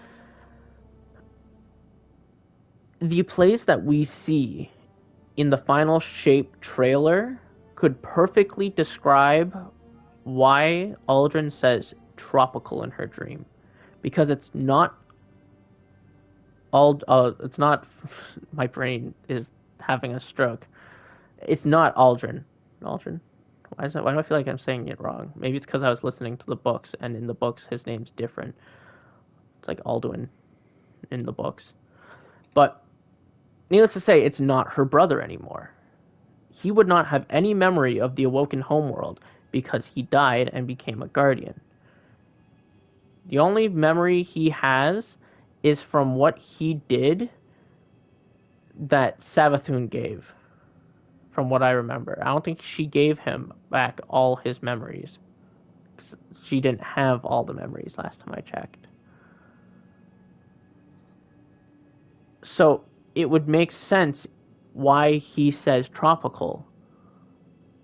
They both enter the portal, probably after we enter the portal, and he says something like, wow, this place looks tropical, like something from a dream.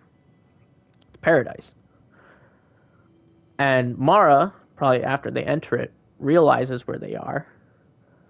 It would make sense that she doesn't know that this is somehow the Awoken Homeworld, because the Dreaming City is not the Awoken Homeworld. We know this for some sort of fact, because throughout the whole books, they call this place the Awoken Homeworld, and then when they talk about the Dreaming City, they call it the Dreaming City.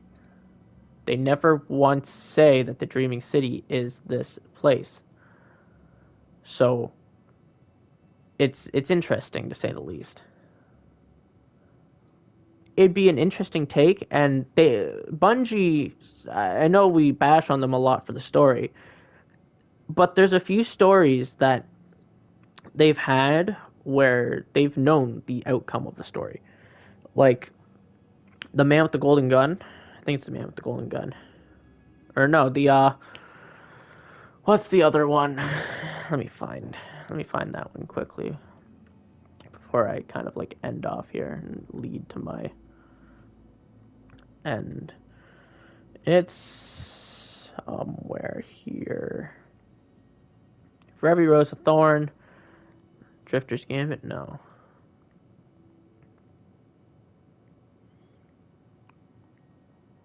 It's the other one, For Every Rose a Thorn.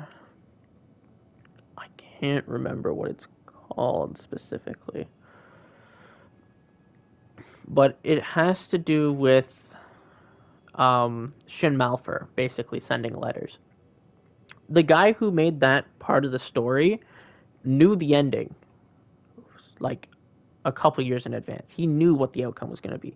And I don't doubt that we may have the same sort of situation here, where the Awoken somehow entered a portal when Light and Dark fused. They made their homeworld there. They all left that place, besides like her mother, Mara's mother.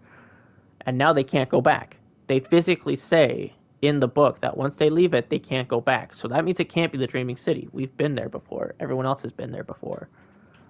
Hell, Mara goes back there and uses the Oracle engine in one of the books.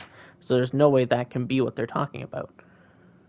So with that being said, even though that portal closed after all of them entered it, it would make sense because it was a black hole and a white hole, which probably wouldn't have that much light and dark energy, but enough to open a portal for a bit.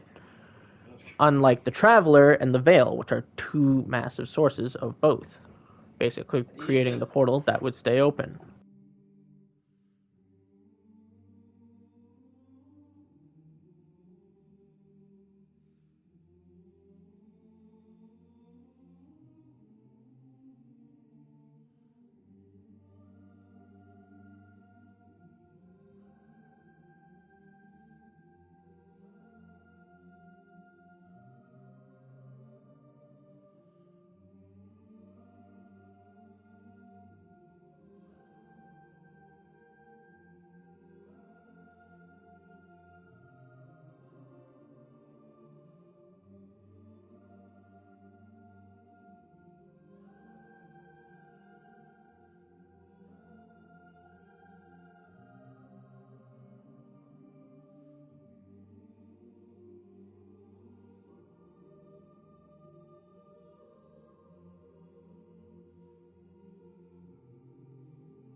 I had to talk to someone, but nonetheless, yeah, that is my theory for what the final shape is, or at least something along the lines of it, because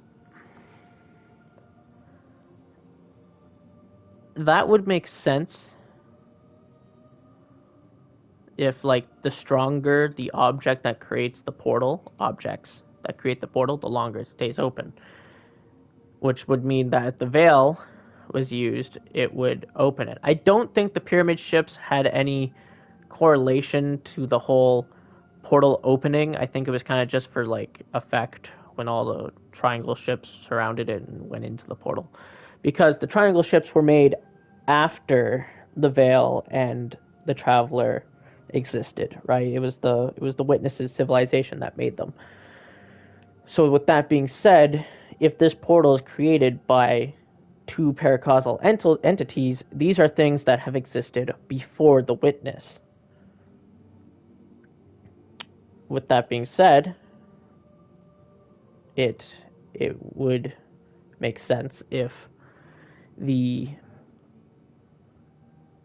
veil and the traveler made a portal similar to the black hole and the white hole that make the portal in the Mara Senna. Now, like I said at the start of this, the theory was of game theory level of cuckoo crazy, but it still makes sense. Like, I think that is a good way to describe what we're going into. Even if it's not the exact same thing, it is something along the lines of what Mara and them went into all those years ago when they left the Traveler. Like,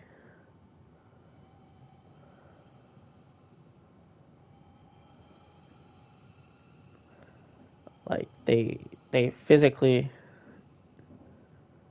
she falls forward in space and time into the future, into the mystery. This fucking badass. Alduin, that's why, yeah. But it's definitely an interesting thought to think about. Yeah, here we go. The slopes of warped space-time around them has become too steep, and now every path outward or forward bend back to the center where light and dark collide. A definition of future has become synonymous with the definition of inward. This is why it's called the event horizon. For an object within the horizon, the path of all future things that can be done or seen lead inevitably down to the center. All events lead inward. And this one thing here, whoa, that's weird. Sorry, I'm looking at the cover and it moves when I do that. But getting off track.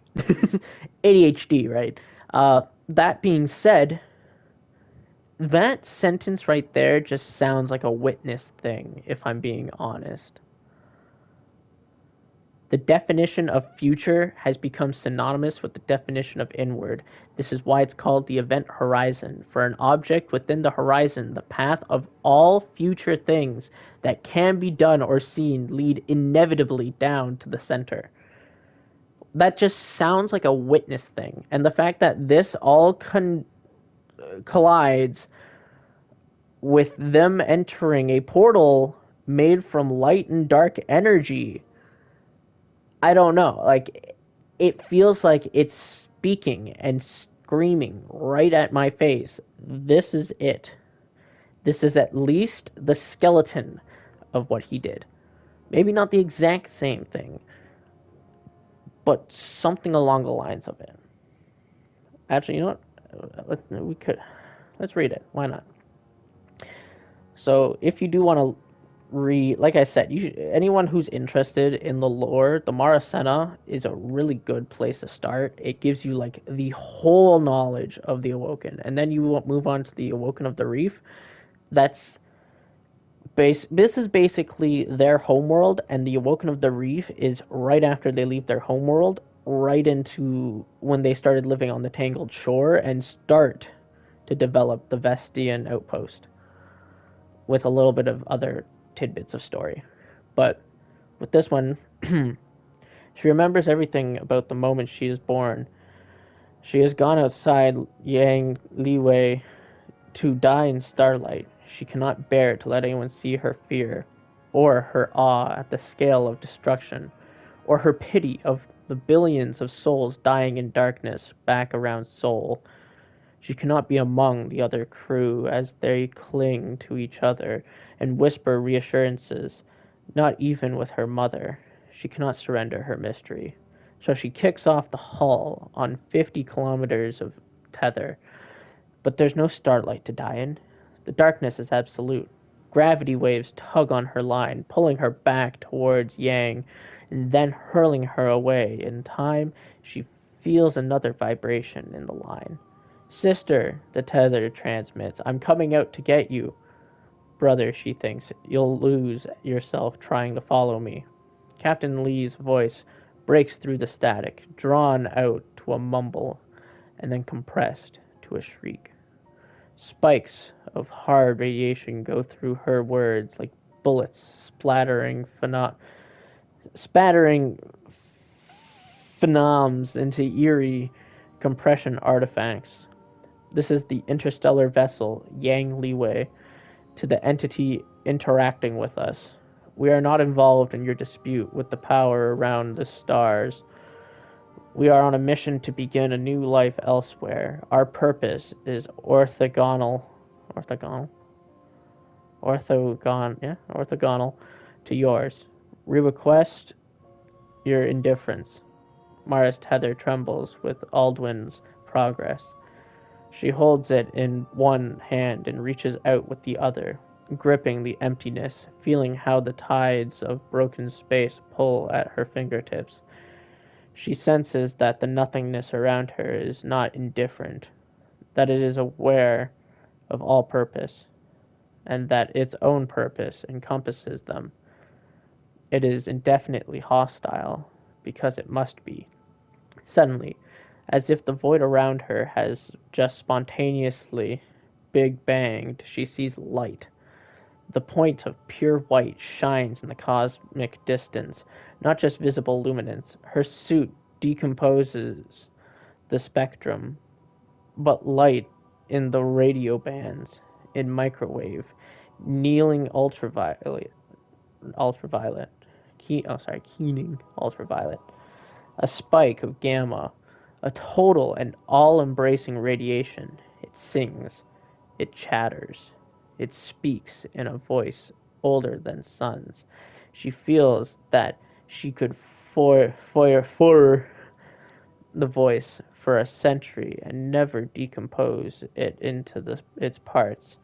It is awesome and appalling and piercing true. Mara understands how those who die in radiation accidents must feel. A single flash of invisible power sears away all possible futures except one. She feels her soul itself has been ionized, blasted into a higher energy state.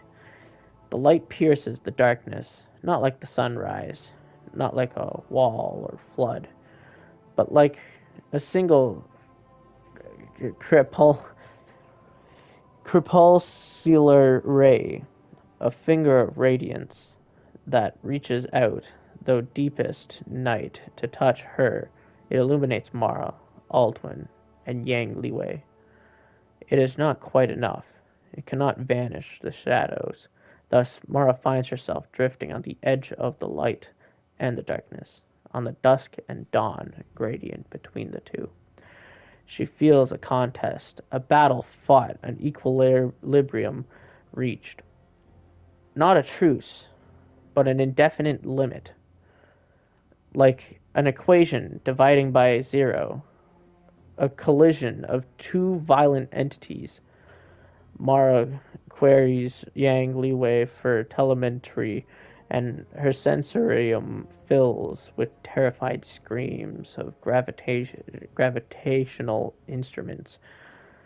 She howls too, a feral sound, ecstatic and lost, a wolf baying at the stars. She knows what's happening. Too much power has gathered here. The universe is appalled by the paradox. Nothing that has glimpsed this collision of infinitudes can be allowed to escape. The cosmos must censor its embarrassment. It must sequester the anomaly. The slope of warped space-time around them become too steep, and now every path outward or forward bend back to the center where the light and dark collide. The definition of future has become synonymous with the definition of inward. This is why it's called an event horizon. For the object within the horizon, the path of all future things that can be done or seen lead inevitably down to the center. All events lead inwards. The singularity is a Kugelblitz, a black hole, created by a concentration of raw energy. Mara, Alduin shouts. Mara, you're too far out. Mara thinks of her mother's face. She hears Osana say, I can't watch over you like a mother would. I have to make my own choices now. She fires the detach command to the tether. Gravity seizes her. She falls forward in space and time, into the future, into the mystery. Yang Liwei is behind her. Alduin is behind her. She wants to be the first. That, to a T, sounds like what happens in the Lightfall cutscene. Light and dark collide, and if I'm not mistaken, this is probably when the Traveler first releases the ghosts, if I had to guess. And that's what this giant burst of light is. Same with the darkness. It's kind of, it's the it says in here. Can't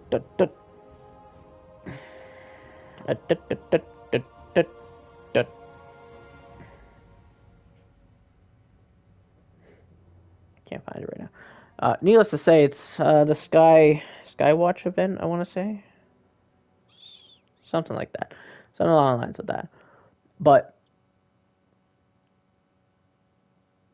I think this gives an understanding of sorts to what happened when the Traveler and the Veil connected.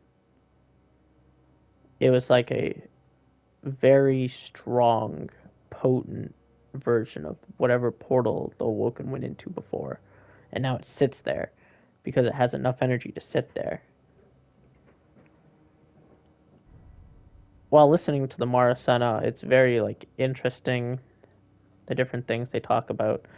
It goes over all of the history from the sounds of it, to when Riven's gotten, to her brother and mother's relationship with her, to Eido, how Eido originally went to kill her, but instead tried to kill Aldrin, and he does a best out of 3, and they end up tying in the end.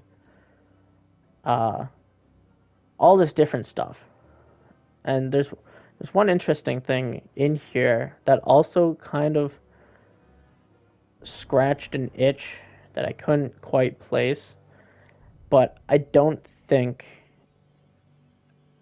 my brain was just trying to reach with it, and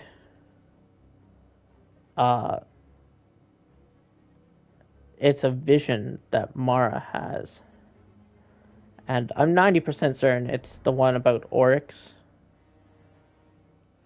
but it's weird because when she talks about it,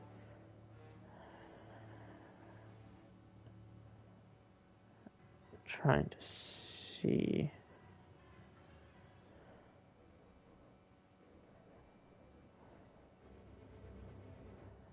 I'm not going with you.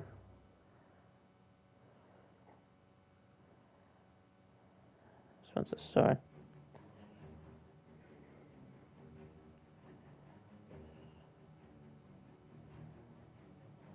No.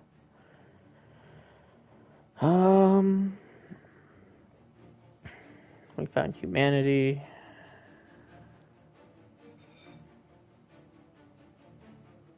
How bad is it? Da, da, da, da, da.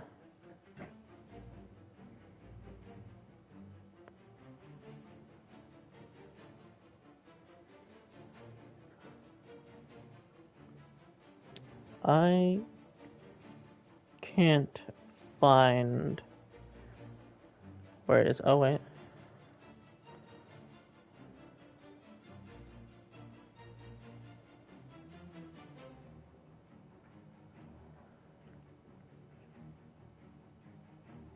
This kind of dips into it, but I don't know exactly where the quote is.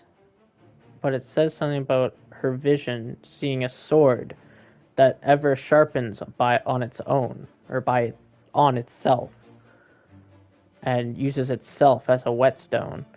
And from this season alone, a lot of what Xivu Arath talks about is herself as a sword, and how she will be the end of days and all that, and she will be our reckoning, yada yada yada. And that the sword logic would beat bomb logic. Which, in case you're wondering, bomb logic is, if I'm not mistaken, the logic of the Awoken and all that. Sword logic is the logic of the Hive. This basically talks about when Mara went to the Oracle Engine, which is in the Dreaming City, right? Because they're able to go to the Dreaming City. I want to nail that in, okay? This basically talks about how she asks the Oracle Engine to show her the sword that was death and the way it would appear. And it shows her an image of her family. And that's pretty interesting on its own, considering if it's about Oryx, that wouldn't really make sense, because her mother doesn't exist when Oryx is around. Her mother's still in the Awoken homeworld, never aging. So that doesn't make sense, as it is right there. So Ido, if I'm not mistaken, is still around, but she dies before Oryx. Or, quote unquote, let me say, dies. It shows Aldrin, which, yeah, he does die, but he doesn't die until we kill him in Forsaken. He doesn't die during the Taken King. He lands on Mars. We know this. And I think it even says, oh fuck, it even says in one of the books that's where he is. But it if that's not who it's about, then who would it be about?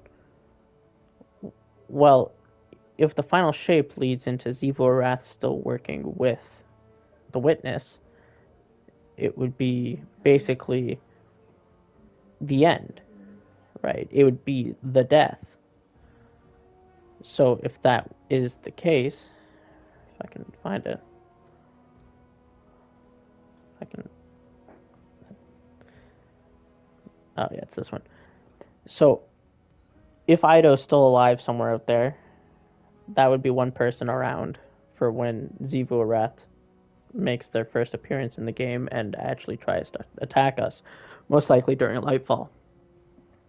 Uldren would be around as Crow, and Osana would still be in the Awoken Homeworld. If we went to the Awoken Homeworld in the final shape, which is the perfect city, the perfect place where death doesn't exist, then that's all three of them in the place where a sword that sharpens on themselves like a whetstone would be, because they are the hive god of war. They are forever sharpening their blade, as they say, or some shit. So I thought that was interesting. Like I said, whether or not it's true, who knows? I'm just piecing together things that we have. This could just be about Oryx. It could be the premonition she had about Oryx, but that doesn't really make sense considering she was planning and preparing for this to happen, and she still kind of ends up screwed over in the end with Oryx, right? So that doesn't make sense. If she was preparing for Oryx this whole time, she should have known how to at least if she saw this coming, she should have known that anything she did would not have mattered. What she did to Oryx's ship really had no effect. Unless it disabled it in some sort of way, and that's why it never left the frickin' asteroid belt of Saturn. Who knows? But yeah, they talk about a bunch of stuff in these books that are really interesting. And I think down here, this final one, it has different voices, right? This book is called Emissary. And it's where this gets a little bit more interesting. So there's the whole question about if Ido is dead, right? Are they dead? Are they not dead? Who knows? But a lot of people believe that she is still alive due to the strange coin found on her body. Now, either A, it was just a coin that they didn't recognize, and that's why it's called a strange coin, but when you name something like that, when you name it specifically strange coin and you know something in your game is called a strange coin,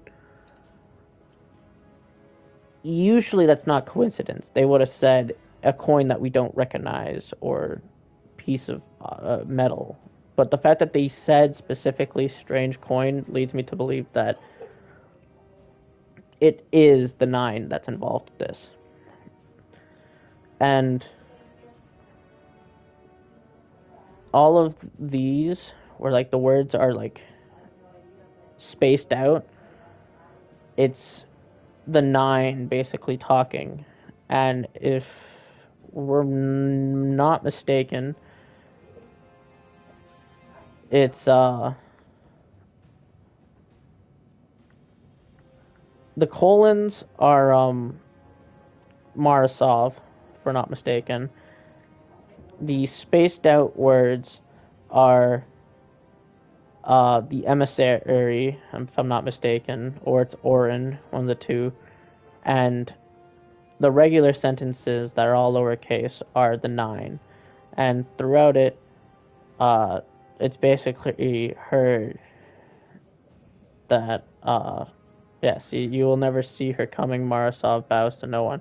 So it might be Petra, but I don't think Petra would have the connections needed to talk to the Nine. Mara, I could see, and maybe Mara talked in third person for this. I don't know. Maybe it was Aldrin. Aldrin probably could have gotten in contact with them somehow. But they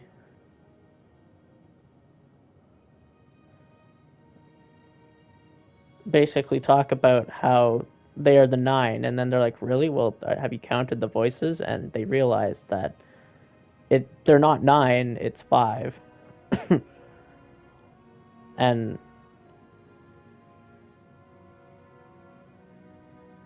basically it goes on to talk about Mara and their goals, and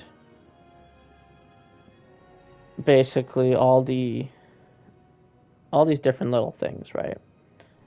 And if you look at this, sorry, wait, hold on, I gotta. When we're talking about the 9 in books, they have a specific way of writing. They have a specific, like a font of sorts. Their font is usually either this, where it's just all lowercase, or spaced out wording, and it's usually someone to do with the 9. When you go to the Wish Ender bow and actually inspect the lore tab, you can see it's spaced out, and it feels weird that they would space out the word lost. Kind of like how Ido was lost in a maze, right? And in her dream, where Mara's splitting a pyramid in half and Aldrin Sov saying tropical, she was feeling lost in a maze that she was about to find her way out. And I feel like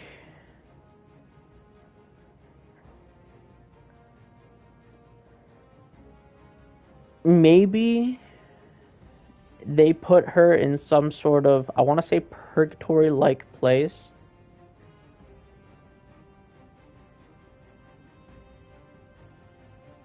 I want to say. Probably isn't. But you can see that it talks about her hunting an enemy in the distance, and how like her arrow, like, yeah. Needless to say,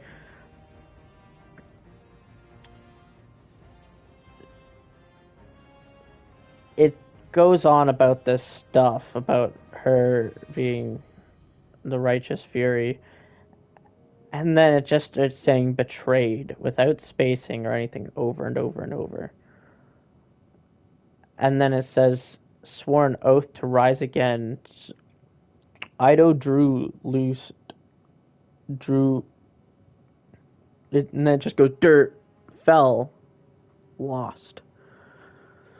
Which is weird because it's not Ido talking, because it's in the third person. There is punctuation and stuff in the names, but that's about it. And if we look, like, yeah, like, named areas have it, and it's funny. Maybe they did it on purpose, but all in that lore tab.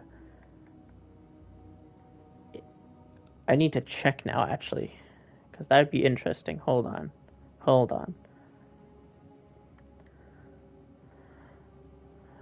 Door upon her.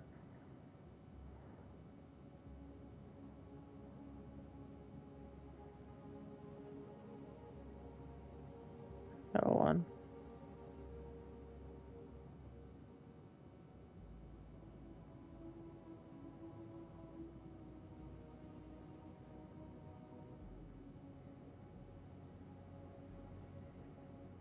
So that one has punctuation.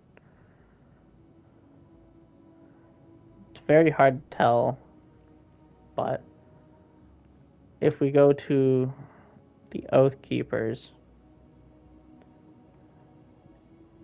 in this one, it says, "This was on her body, your grace. A strange coin lay at the center of Abra's outstretched palm. Mara took it between her thumb and forefinger and held it up to the cosmos with dainty contempt." And it's that sentence right there that people believe that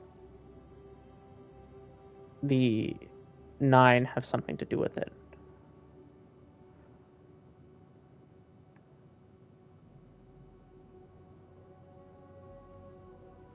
And I feel like when she held it out,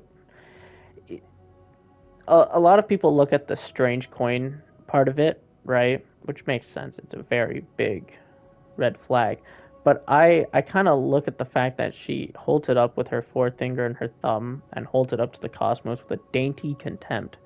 And it kind of feels like she's holding it up basically to the Nine, if you would think of it that way. They're like gods, basically, overwatching shit and watching as people do stuff. Basically, up to the Nine with contempt of like, why, you know? And now she's like questioning like her bow gone, and about how the Ahamkara and their bones are dead and silenced, which is weird because the Ahamkara's bones are never silent. We know this. Shax's Ahamkara skull was making whispers and stuff. The Ahamkara spine, I think, young Ahamkara's spine, if I'm not mistaken, talks about whispers. Am I flesh or am I mist? So you strap some old bones to your arm, bones breakable for eons. Pretty sure, yeah.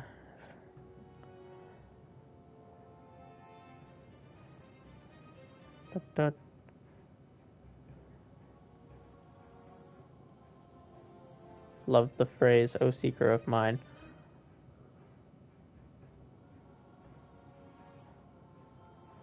But it's not that one.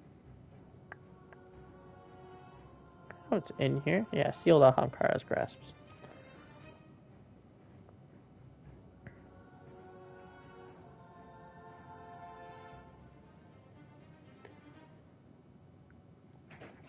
There is one lore tab that talks about a hunter with bleeding eyes, and at first I thought, okay, you know, it could be Aldrin. At one point, Aldrin's gushing like taken goo from his eyes, like at the end of Forsaken, if I'm not mistaken. Let me search it quickly. Aldrin Sov Forsaken eyes.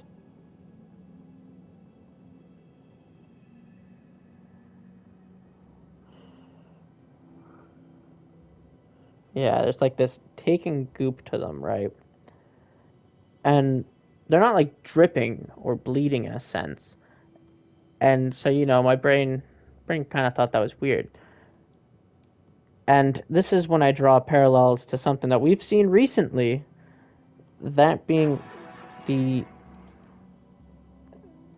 Final Shape trailer. If I'm not mistaken, when we get a look at Cade's face, I can, you know, actually get a look at it. Come on.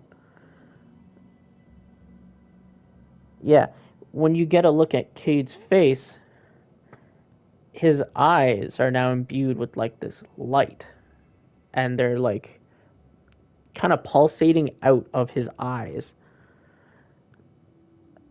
And my brain kind of went to that, and that would be cool if that was the case, considering this all comes out during Forsaken, which means they would have thought about bringing him back. But I don't know if they're bringing... while I was listening to said podcast that was talking about this, they brought up the fact of it being Eris Morn, which is a hunter that also has bleeding eyes, which being acolyte eyes. And, you know, my brain thought that, yeah, it's probably that. Like, there's a few things. Would it be cool if it was Cade 6? I think it would be pretty cool, but it's most likely Eris Morn. But that's about it. That's about all I have for theories that have cropped up. I really do believe wholeheartedly that we're going to some sort of place like the Awoken homeworld.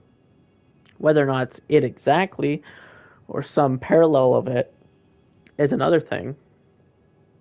And the other thing that would be cool about it is theoretically Savathun would have an idea probably of how to open it or what that place is. That's what we're currently figuring out, right? That's what these seasons are about.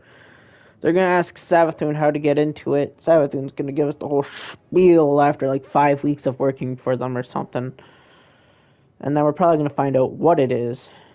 And the fact that Mara doesn't know what it is kind of makes sense because they saw it on a smaller scale, and it would make sense if it was the homeworld of the Awoken because they can't go back to it, unlike the Dreaming City where they go back to it to use the Oracle engine and all that.